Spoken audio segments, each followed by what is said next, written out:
মতে আলম নূরে মুজাসসাম সাহাবীরা আতর বানায় মোর নবীজির ঘাম বলো সাহাবীরা আতর বানায় মোর নবীজির ঘাম মতে আলম নূরে মুজাসসাম সাহাবীরা আতর বানায় মোর নবীজির ঘাম বলো সাহাবীরা আতর বানায় মোর নবীজির চিনো মানো জানো কেমন আমার নবীজি যাহার পাগল চন্দ্র সূর্য তারকারাজি চিনো মানো জানো কেমন আমার নবীজি যাহার পাগল চন্দ্র সূর্য তারকারাজি বাবা আরো শুনবানি সুন্দর কাহানি আরো শুনবানি সুন্দর কাহানি জান্নাতের রুমে রুমে লেখা নবীর নাম বলো জান্নাতের রুমে রুমে লেখা নবীর নাম জান্নাতের রুমে রুমে লেখা নবীর নাম বলো রহমতে আলম নূরে মুজাসসাম সাহাবীরা আতর বানায় মোর নবীজির ঘাস দুনিয়ার নানা একটা খেজুর গাছের নাম যাকে ধরে খুতবা দিতেন রাসূল আকরাম ওস্তনিহান নানা একটা খেজুর গাছের নাম যাকে ধরে খুতবা দিতেন রাসূল আকরাম গাছটি নবীর বিরহে কাঁদিতে রহে নবীর বিরহে গাছ কাঁদিতে রহে হতবাক হইলেন যত সাহাবায়ে কেরাম হতবাক হইলেন যত সাহাবায়ে কেরাম বলো রহমতে আলম নূরে মুজাসসাম সাহাবীরা আতর বানায় মোর নবীজির ঘাম বলো সাহাবীরা আতর বানায় মোর নবীজির ঘাম সাল্লি আলা সাইয়্যিদিনা মাওলানা মুহাম্মদ ওয়া আলা আলি সাইয়্যিদিনা মাওলানা মুহাম্মদ ইসলাম যাবতীয় প্রশংসা ও গুণগান সেই মহান আল্লাহ রাব্বুল আলামিনের জন্যই जिनार तारीफ বা প্রশংসা লিখে বা বলে শেষ করা যায়নি ও যাবে না তাই এক বাক্যে সকলে বলুন আলহামদুলিল্লাহি রাব্বিল আলামিন আলহামদুলিল্লাহি রাব্বিল আলামিন তার পরিপূর্ণ ধর্মের গুরু মা আমিনার লাল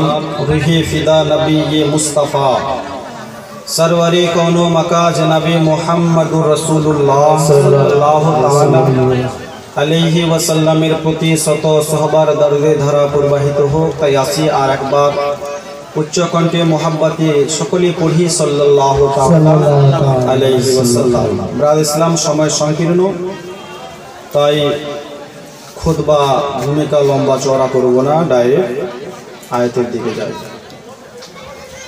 মাত্র 45 থেকে 1 ঘন্টা সময় এই মাঝে আপনাদের কাছে কিছু আলোচনা রাখব ব্রাদ ইসলাম কোরআনে পাক থেকে আয়াতে কারিমা পড়েছি ইন্নাদ দীনা ইনদাল্লাহি ইসলাম নিশ্চয়ই আল্লাহর নিকটে মনোনীত মনোভূত ধর্ম ইসলাম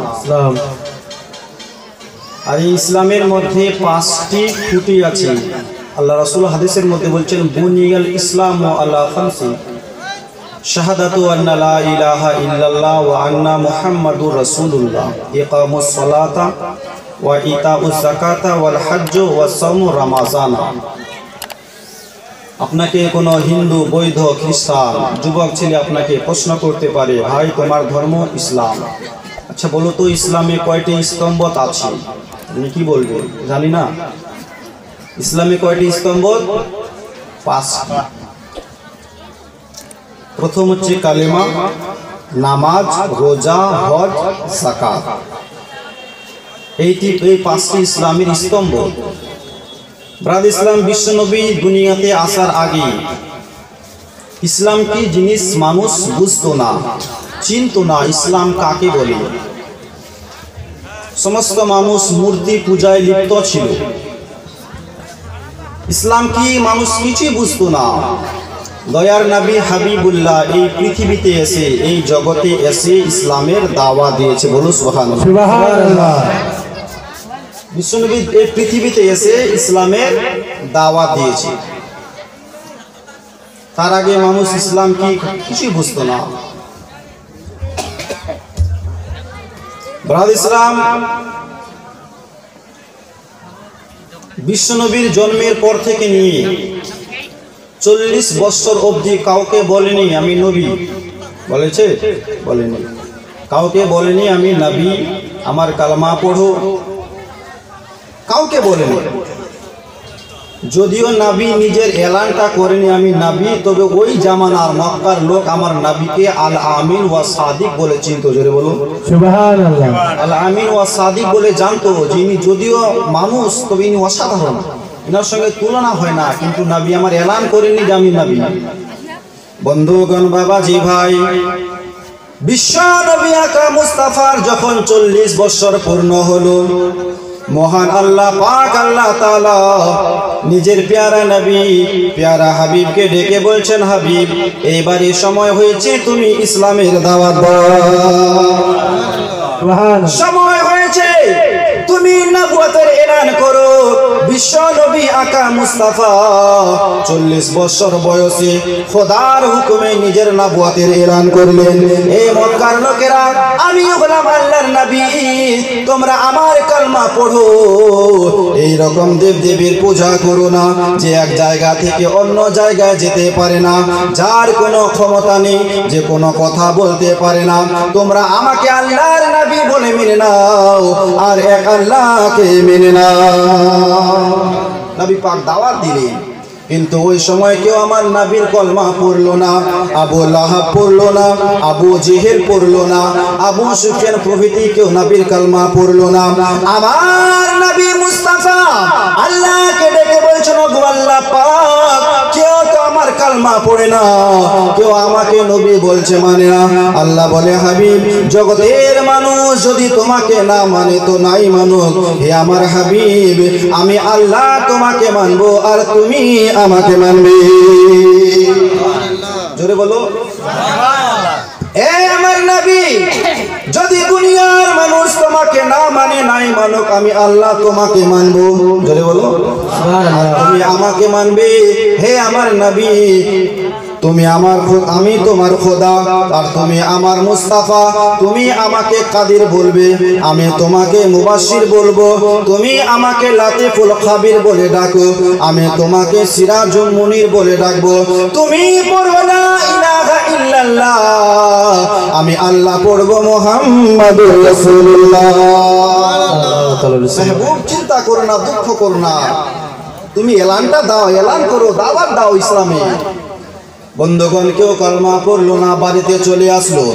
আসার পর নিজের প্যারা বিবি, আদরের বিবি হযরত খাদিজাতুল কুবরাকে বলছেন, বিবি রে, আমার উপরে আল্লাহর কোরআন নাজিল হয়েছে, আমি আল্লাহর নবী, তুমি আমার কলমা পড়ে নাও। সুবহানাল্লাহ। খাদিজাতুল কুবরা শুনতে নাই, সঙ্গে সঙ্গে আমার নবীর কলমা পড়ে মুসলমান হয়ে গেল। সুবহানাল্লাহ। নবী কালেমা পড়ে ইসলামে দাখিল। সর্বপ্রথম যিনি কালেমা পড়েছেন তিনি কে? আমার নবী মুস্তাফার বিবি, নবীর স্ত্রী মা খাদিজাতুল কুবরা। খাদিজা কালেমা পড়লো। বন্ধুগণ, দরওয়াজায় একটা বাচ্চা ছেলে দাঁড়িয়ে ছিল। বিশ্ব নবীকে বললেন, হুজুর এটা কি? বিশ্ব নবী আমার বলছেন, আলী, এটা হলো আমার কালেমা, এটা হলো ইসলামের কালেমা, তুমি মুসলমান হতে চাও? হযরত আলী বলেছিল, হুজুর, হ্যাঁ, আমি আপনার কালেমা পড়ে মুসলমান হতে চাই। বিশ্ব নবী আমার বললেন, আলী, তাহলে আর দেরি কেন? পড়ে নাও, আশহাদু আল্লা ইলাহা ইল্লাল্লাহু ওয়া আশহাদু আন্না মুহাম্মাদুর রাসূলুল্লাহ। মহিলাদের মধ্যে যে প্রথম কলমা পড়েছে সর্বপ্রথম নবী মুস্তাফার স্ত্রী মা খাদিজাতুল কুবরা। আর বাচ্চাদের মধ্যে হযরতে আলী রাদিয়াল্লাহু তাআলা আনহু, আর যুবকদের মধ্যে সর্বপ্রথম হযরতে সিদ্দিক আকবর কালমা পড়েছেন। এইভাবে দয়ার নবী ইসলাম প্রচার করছেন। কিন্তু ওইদিকে আবু জেহেল, আবু লাহাব, উতবা, শাইবা নবীর পিছনে লেগে গেল। বিশ্ব নবীকে এসে বলছেন, গো আব্দুল্লাহর ছেলে, তুমি এই ধর্ম প্রচার করবে না, যা চাইবে তা দেব, ধন দৌলত চাইলে দিয়ে দেব, মক্কার সুন্দরী মেয়ে চাইলে সুন্দরী মেয়ে দেব, তুমি এই ধর্ম কখনো প্রচার করবে না। আমার নবী মুস্তাফা বলেছিলেন, হে আবু জেহেল, তোমরা যদি আমার এক হাতে চাঁদ এনে দাও, অন্য হাতে সূর্য এনে দাও, তবুও আমি এই ধর্ম থেকে একদিন সরে যাব না। এই হলো আমার খোদার ধর্ম, তোমাদের ধর্ম তোমার কাছে, আমার ধর্ম আমার কাছে, আমি এই ধর্ম থেকে একদিন সরে যাব না। বিশ্বনবী একদিন কাবা শরীফের ভিতরে, আবু জেহেল আমার নবীকে দেখলেন তো তার চোখটা লাল হয়ে গেল। বিশ্বনবীকে ধরে নবী মুস্তাফা নুরানি মস্তক ধরে কাবা শরীফের পাঁচিতে এইভাবে মারতে শুরু করে দিল। বিশ্বনবীর কপাল ফেটে গেল, মাথা ফেটে গেল। এই দৃশ্য হযরতে আমিরে হামজা, নবী মুস্তাফার চাচা হযরতে আমিরে হামজার স্ত্রী দেখছিলেন। বন্ধুগণ, বাবাজি ভাই, বিশ্বনবী বাড়িতে চলে আসলো। ওইদিকে আমিরে হামজার স্ত্রী বাড়িতে গেল। আমিরে হামজা বাড়িতে ছিল না। আমিরে হামজা যখন বাড়িতে আসলো, বাড়িতে ফিরলো, আমার নবী মুস্তাফার চাচি আমিরে হামজার পাশে গিয়ে বলেছিল, তোমার মতন চাচার উপরে ধিক্কার জানাই। কেমন চাচা হয়েছ, ভাতিজার খবর রাখো না। আজ কিনা আপনার আবু জেহেল তোমার ওই ভাতিজা আব্দুল্লাহর ছেলেকে মেরে মাথা ফাটিয়ে দিয়েছে। আমি চাচি সইতে পারিনি। কেমন চাচা হয়েছে, ভাতিজার খবর রাখো না। আপনার কি না এতিম বলে কি সবাই তাকে মারবে? আমিরে হামজা শুনতে নেই রে বেফায়ার। আর বলতে লাগলেন, বিবি রে, আজকাল দেখি আবু জেহেল একটু বাড়াবাড়ি করে, লাফালাফি করে। আজ আমি আবু জেহেলকে ছাড়বো না। মুসলমান সঙ্গে সঙ্গে চলে গেল কাবা শরীফে। আবু জেহেল সেখানেই ছিল, সেই জায়গায়। আমিরে হামজা আবু জেহেলের মস্তকটা ধরে যেইভাবে আমার নবীকে মেরেছিল, ঠিক তেমনি আবু জেহেলের মস্তকটা ধরে কাবা শরীফের পাঁচিতে এইভাবে মারতে শুরু করে দিল। আবু জেহেলের মাথা ফেটে গেল। বন্ধুগণ, দোস্ত, বাবাজি ভাই, আমিরে হামজা বিশ্বনবীর বাড়িতে চলে আসলো।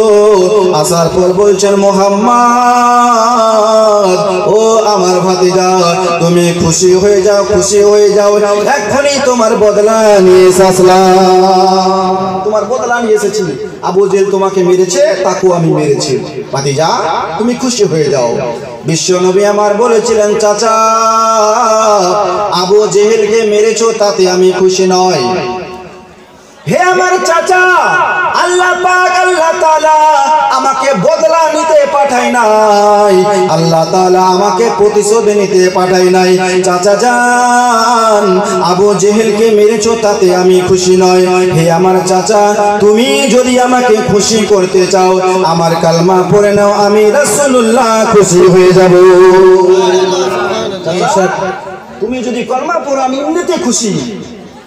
আমিরে হামজা বলেছিল, ইয়া রাসূলুল্লাহ, আপনি যদি এতে খুশি হন, তাহলে আমি আমার ধর্ম ছেড়ে দিলাম, আপনার কালমা পড়ে মুসলমান হয়ে গেলাম।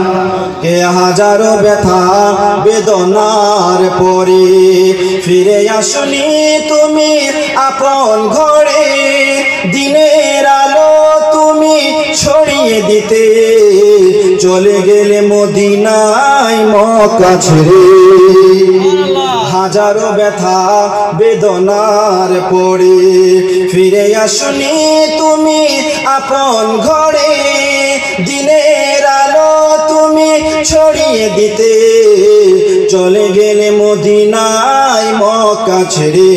হে রাসূল, তোমাকে ভুলি আমি কেমন করে? হে রাসূল, তোমাকে ভুলি আমি কেমন করে?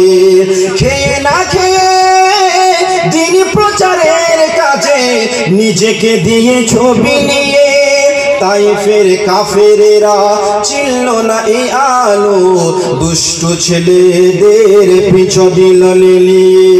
পাথরের আঘাতে ক্ষত বিক্ষত হয়ে, পাথরের আঘাতে ক্ষত বিক্ষত হয়ে সারা শরীর থেকে রক্ত ঝরে।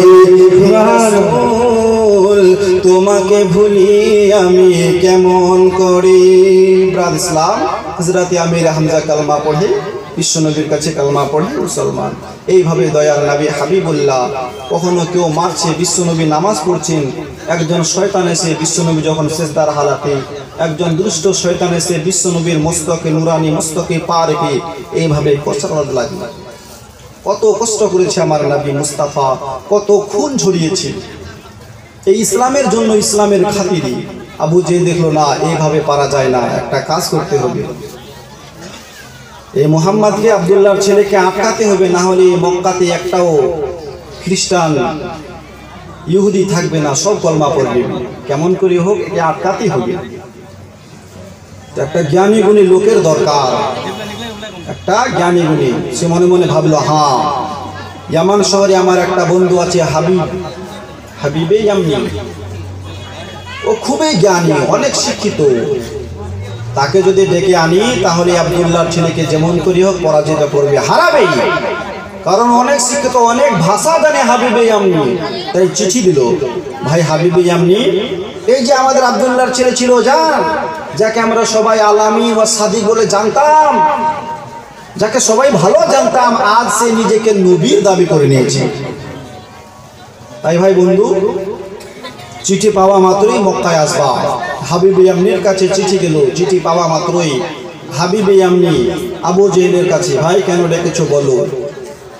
বলছে ডেকেছে ভাই একটা কারণেই, বিশেষ কারণে। এই যে আমাদের আব্দুল্লাহর ছেলে আছে মুহাম্মদ, সে নিজেকে নবী বলছে, নবীর দাবি করেছে, কলমা পড়াচ্ছে, তাদের দলে টেনে নিচ্ছে এক এক করে।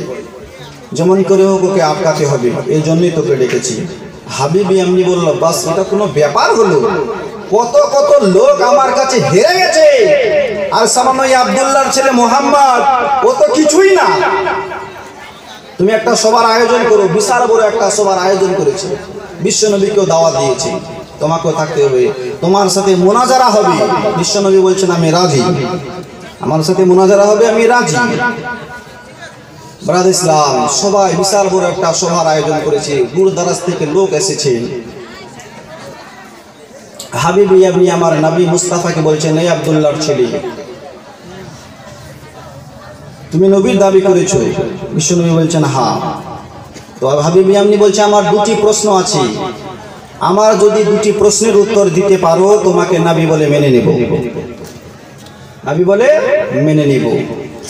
বিশ্বনবী বলছেন আমি রাজি, এই তোমার এই প্রস্তাবে রাজি, বলো তুমি কি প্রশ্ন করতে চাও। হাবিব ইয়ামনি তখন বলেছিল, আব্দুল্লাহর ছেলে, যারা জাদুঘর, জাদুঘরের জাদু মাটিতে চলে, দুনিয়াতে চলে, এই পৃথিবীতে চলে, জাদুঘরের জাদু আকাশে চলে না। তুমি যদি সত্যকারী আল্লাহর পয়গম্বর হয়ে থাকো, আল্লাহর নবী হয়ে থাকো, আকাশের চন্দ্রকে দুখণ্ডিত করে দেখাও, আমি তোমাকে নবী বলে মেনে নেব। সুবহানাল্লাহ। বিশ্বনবী আকা মুস্তাফা নবী মুহাম্মদুর রাসূলুল্লাহ সাল্লাল্লাহু তাআলা আলাইহি ওয়াসাল্লাম শোনার সঙ্গে সঙ্গে বিশ্বনবী শাহাদাতুল লিখে উপরে উঠিয়ে দিলেন। ওঠার সঙ্গে সঙ্গে আকাশের চাঁদ খণ্ডিত হয়ে গেল।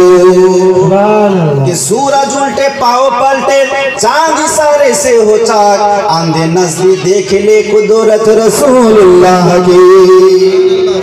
বিশ্বনবী ইশারা করার সঙ্গে সঙ্গে আকাশের চাঁদ খণ্ডিত হয়ে গেল। শুধু এতটুকু ফাঁকা নয়, এক টুকরা পাহাড়ের ওইদিকে, অপর টুকরা পাহাড়ের ওইদিকে। সবাই দেখে অবাক, হাবিব ইয়ামনির মুখে কথা নাই। বন্ধুগণ, তখন হাবিব ইয়ামনি আমার নবী মুস্তাফাকে বলছেন, এ আব্দুল্লাহর ছেলে মুহাম্মদ, তুমি আমাদের চোখের মধ্যে জাদু করেছো, আমাদের চোখে জাদু করেছো, এই জন্য দুটিটা দেখতে পাই। তুমি জাদুকর, বলে নাউজুবিল্লাহ, আমাদের যারা আছি আমাদের চোখে জাদু করেছো। বিশ্ব নবী আমার বলছেন, এ হাবিব ইয়ামনি, এখনই তুমি বললে জাদুকরের জাদু জাদু মাটিতে চলে, আকাশে ওই রূপ জাদু চলে না। হাবিবি আমনি যারা এখানে আছে শুধু তারা নয়, এই মুহূর্তে যারা মক্কায় আছে খবর নাও, দুটি চাঁদ দেখতে পেয়েছে। মদিনাতে খবর নাও, যারাই আকাশে তাকিয়েছে দুটি চাঁদ দেখতে পেয়েছে। মক্কা মদিনার অলি গলিতে খবর নাও, যারাই আকাশে তাকিয়েছে সবাই দুটি চাঁদ দেখতে পেয়েছে। মুসলমান শুধু মক্কা মদিনার নয়, সেই দিন ভারতবর্ষ থেকে একটি লোক আকাশের চাঁদকে দুখণ্ডিত হতে দেখেছিল। আমাদের ভারত থেকে, ভারতের যে সর্বপ্রথম কালমা পড়েছেন তার নাম হচ্ছে বাবা রতন হিন্দি। জোরসে বলে ভারতে যে সর্বপ্রথম কালমা নবী সাহাবী তার নাম হলো বাবা রতন হিন্দি। মুসলমান সেদিন আকাশে তাকিয়ে আছে, হঠাৎ দেখছে দুইটা চাঁদ। হঠাৎ নিজের দলবলকে ডেকে বলছে, দেখ আজকে আকাশে দুটি চাঁদ। তার লোকেরা বলেছিল, হুজুর মক্কাতে একজন নবীর জন্ম হয়েছে, এটা তারই মুজিজা হবে। বাবা রতন হিন্দি আমাদের ভারত থেকে এটাকে রিসার্চ করার জন্য, যাচাই করার জন্য আপনার মক্কায় গিয়েছিলেন, তো দেখছেন হ্যাঁ এটা আমার নবী মুস্তাফারই মুজিজা। জোরসে বলো সুবহানাল্লাহ। বেশক কালমা পড়ে মুসলমান, জোরসে বলো মুসলমান। দোস্ত বন্ধুগণ, হাবিবে আমনি বলছে মানি না, তুমি জাদুঘর, আমাদের চোখের মধ্যে জাদু করেছো, এই জন্য দুটি চাঁদ দেখতে পাই। বিশ্ব নবী আমার বলছেন, হাবিবি আমনি আমার যদি এটি জাদু লাগে, আমি যদি এটি জাদু করে থাকি, তাহলে তোমার মনের মধ্যে দ্বিতীয় প্রশ্ন কি আছে আমি রাসূলুল্লাহ সেটাও জানি। জোরসে বলো সুবহানাল্লাহ। হে হাবিবি আমনি এটা যদি আমার জাদু হয়, তো তোর মনের মধ্যে দ্বিতীয় প্রশ্ন কি আছে আমি সেটাও জানি, আমি সেটাও জানি। হাবিবি আমনি বলল, বলো দেখি আমার মনের মধ্যে কি প্রশ্ন আছে। বিশ্ব নবী আমার বলছেন, হাবিবি আমনি শোন, তোর দ্বিতীয় প্রশ্ন হলো তোর বাড়িতে একটা মেয়ে আছে, অন্ধ কানা ল্যাংড়া অসুস্থ। হাবিবি আমনি তুমি চাও তোমার মেয়েটা অসুস্থ হয়ে যায়, ভালো হয়ে যায়। এ হাবিবি আমনি কালমা পড়, যা যা তোর মেয়েটা আল্লাহ পাক ভালো করে দিয়েছে। সুবহানাল্লাহ। আরো জোরে বলো সুবহানাল্লাহ। একবার বলুন ইয়া রাসূলুল্লাহ। হাবিবি আমনি অবাক, আমার মনের কথা কেমন করে জানলো, এটা আমি ছাড়া কেউ জানি না, আমার খাস বন্ধু আবু জেহেলও জানে না। বিশ্ব নবীর কথা শোনার পর হাবিবি আমনি বলল, হ্যাঁ এটাই হলো আমার দ্বিতীয় প্রশ্ন। সবাই শুনো অবাক, হে বিশ্বের মুসলমান, সঙ্গে সঙ্গে আমার নবী মুস্তাফার কালমা পড়ে মুসলমান। আবু জেহেল এনেছিল চ্যালেঞ্জ করতে, যখন হাবিবি আমনি কালমা পড়ে মুসলমান হয়ে গেল, আবু জেহেলের চোখ মুখ যেন লাল হয়ে গেল, কালো হয়ে গেল, হবে না? তার মুখটা কালো। বন্ধু তোমাকে এনেছিলাম যুদ্ধ করতে, লড়তে, মুনাজারা করতে, তুমি তো উল্টা আমার মুখটা কালো করে দিলে, কালমা পড়ে নিলে। হে বিশ্বের মুসলমান, হাবিবি আমনি কালমা পড়ার পর নবী মুস্তাফাকে বলছেন, হুজুর আপনার সঙ্গে বেয়াদবি করেছি, আপনার সঙ্গে অন্যায় করেছি। নবী আমার বলছেন, হাবিবি আমনি যখন বেয়াদবি করেছিলে তখন কলমা পড়নি, কলমা পড়ার সঙ্গে সঙ্গে আমার আল্লাহ তোর সব গুনাহ মাফ করে দিলেন। সুবহানাল্লাহ সুবহানাল্লাহ। নারায়ে তাকবীর, আল্লাহু আকবার, নারায়ে রিসালাত, ইয়া রাসূলুল্লাহ, মাসলাকে আলা হযরত, জিন্দাবাদ, নারায়ে গাউসিয়া, ইয়া গাউসিয়া, মাওলানা সাহেব, জিন্দাবাদ, নারায়ে তাকবীর, আল্লাহু আকবার, নারায়ে রিসালাত, ইয়া রাসূলুল্লাহ। হাবিবি আমনি যখন বেয়াদবি করেছো তখন কলমা পড়নি, কলমা পড়ার সাথে সাথেই তোর আর কোনো গুনাহ নাই, সব মাফ করে দিয়েছি। হাবিবি আমনি যাও বাড়ি যাও। বন্ধুগণ, দোস্ত, বাবাজি ভাই, হাবিবি আমনি বাড়িতে গেল, দরওয়াজায় আওয়াজ, অন্ধ মেয়েটা ল্যাংড়া মেয়ে অসুস্থ, এসে দরওয়াজা খুললো। জোরসে বলো সুবহানাল্লাহ। হাবিবি আমনি দেখে অবাক, মেয়েকে জিজ্ঞাসা করলেন, মা কেমন করে তোর চোখ ভালো হলো রে মা? তখন বাচ্চা ছেলেটা বলছে, আব্বাজান কি বলবো, ঘরের ভিতরে ঘুমিয়েছিলাম, হঠাৎ ঘরের ভিতরে একটা নুরানি লোক আসলো, আসার পর বলতে লাগলো, মা তোর আব্বা মক্কাতে কলমা পড়েছে, তুইও কলমা পড়ে নে, তোর চোখ ভালো হয়ে যাবে, সুস্থ হয়ে যাবে। সঙ্গে সঙ্গে আমি কালমা কলমা পড়ে মুসলমান হয়ে গেছে। আব্বাজান যেমন এই কলমা পড়ি আমার সমস্ত শরীরের অসুখ দূর হয়ে যায়। সুবহানাল্লাহ। বেশক হাবিবে এমনি বাড়িতে পৌঁছাবার আগেই বিশ্বনবী তার বাড়িতে পৌঁছে তার মেয়েকে কলমা পড়িয়ে দিয়েছে। সুবহানাল্লাহ। নবী হাজির নাজির নয়, নবী হাজির নাজির নয় কিনা বলুন? বিশ্বনবীকে আমরা হাজির নাজির মানি। হাবিবে এমনি পৌঁছাবার আগে বিশ্বনবী তার বাড়িতে পৌঁছে তাকে কলমা পড়িয়েছে।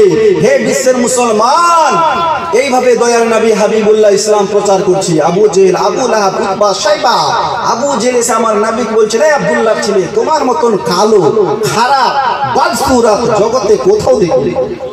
বিশ্বনবী বলছেন, সাদ্দাক্তা, ঠিক বলেছো, সত্য কথা বলেছো। আবু জেহেল, তুমি সত্য কথা বলেছো, আমি কালো। আবু জেহেল না জানি নিজেকে কত সৌন্দর্য মনে করে, আমার নবীকে বলছেন কালো। বিশ্বনবী বলছেন, সাদ্দাক্তা, সত্য কথা বলেছো। বন্ধুগণ, একই মেহফিলে একই স্টেজে হযরতে সিদ্দিক একবার বললেন, হুজুর আপনার মতন চেহারা, আপনার মতন নুরানি চেহারা সৌন্দর্য এই পৃথিবীতে আমি কোথাও দেখিনি। বিশ্বনবী বললেন, সাদ্দাক্তা, তুমিও ঠিক বলেছো। বাকি সাহাবারা যারা বসেছিল তারা দেখে অবাক। বিশ্বনবীকে বলছেন, হুজুর আপনার জাত হয়তো কালো হবে, না হয় ফর্সা হবে। আপনি দুটাকে সত্য বললেন, আমরা তো কিছুই বুঝলাম না, মাথায় কিছুই ঢুকলো না। হুজুর এই দেওয়ালে যদি সাদা চুল লাগাই সাদা হবে, কালো লাগালে কালো হবে, আপনি দুটাকে কেন সত্য বললেন? বিশ্বনবী আমার বলছেন, হে আমার সাহাবারা, আল্লাহ পাক আল্লাহ তাআলা আমাকে হক পথের আয়না করে দুনিয়ায় পাঠিয়েছে। সুবহানাল্লাহ। আমি হক পথের আয়না হয়ে এসেছি। আয়নার সামনে কালো লোক দাঁড়ালে কালো দেখতে পাবে, ফর্সা লোক দাঁড়ালে ফর্সা দেখতে পাবে। আয়নার সামনে যেমন দাঁড়াবে তেমনই দেখতে পাবে। আবু জেহেল খারাপ নজরে দেখেছে, এই জন্য খারাপ দেখতে পেয়েছেন। আর আবু বকর ঈমানের সহিত দেখেছেন, এই জন্য নূর দেখতে পেয়েছে। হে বিশ্বের মুসলমান, আমার নবীকে আবু জেহেল কালো বলে, খারাপ বলে, কিন্তু মহান আল্লাহ আমার নবীকে বলছেন, হে আমার নবী, তোমার চেহারা ওয়াজহুল্লাহ, নবী মুস্তাফার জবান হচ্ছে নিসারুল্লাহ, নবীর মধুর হাসি রাহমাতুল্লাহ, নবীর শিক্ষা লা ইলাহা ইল্লাল্লাহ, আমার নবী মুস্তাফার সারা ওজুদ বুরহানুম মির রাব্বিকুম মুহাম্মাদুর রাসূলুল্লাহ।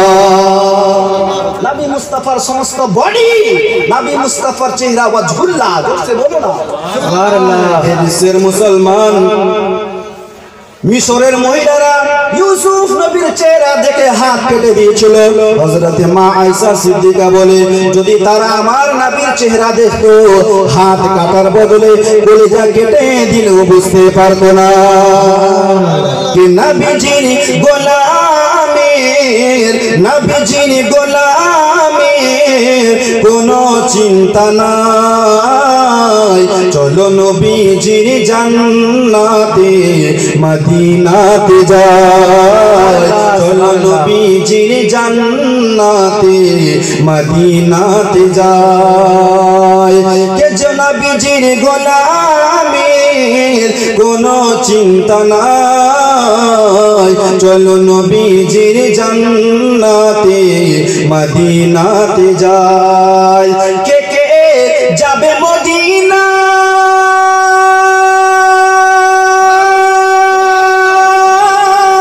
মদিনাতে কাঁদেন নবী উম্মতের মায়া। সুবহানাল্লাহ। বেশক যাবে মদিনা, মদিনাতে কাঁদেন নবী উম্মতের মায়া।